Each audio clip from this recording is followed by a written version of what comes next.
আসসালামু আলাইকুম। আমি আজকে আপনাদের সাথে শেয়ার করব যে বদলিটা কেমন হওয়া দরকার। আমি আমার অপিনিয়ন জানাবো, আপনারাও আপনাদের অপিনিয়নটা আমার সঙ্গে শেয়ার করতে পারেন।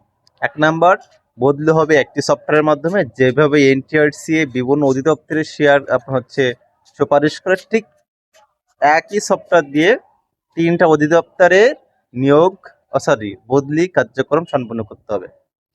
এক নাম্বার যে বিষয়টা অগ্রাধিকার দেওয়া হবে সেটা হচ্ছে মেধা।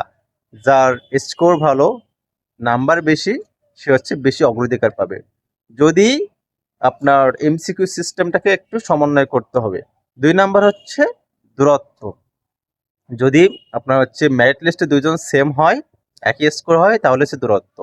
তিন নাম্বার হচ্ছে জ্যেষ্ঠতা, অর্থাৎ আপনার সিনিয়রিটি মেনটেন করতে হবে। চার নাম্বার হচ্ছে যদি সবগুলো আগেরগুলো সেম হয়। চার নাম্বার হচ্ছে নারীত্ব, অর্থাৎ এইখানে কোনো আপনার হচ্ছে কোটার জন্য, নারীদের কোটার জন্য পুরুষরা 400 কিলোমিটার দূরের থেকে আপনার হচ্ছে বৌদ্ধ হতে পারবে না, অথচ 10 কিলোমিটার দূর থেকে শুধু নারী, আর কোনো অপশন দেখার সুযোগ নেই, ব্যাস সে বৌদ্ধ হতে পারবে। এই সিস্টেমটার বিরুদ্ধে।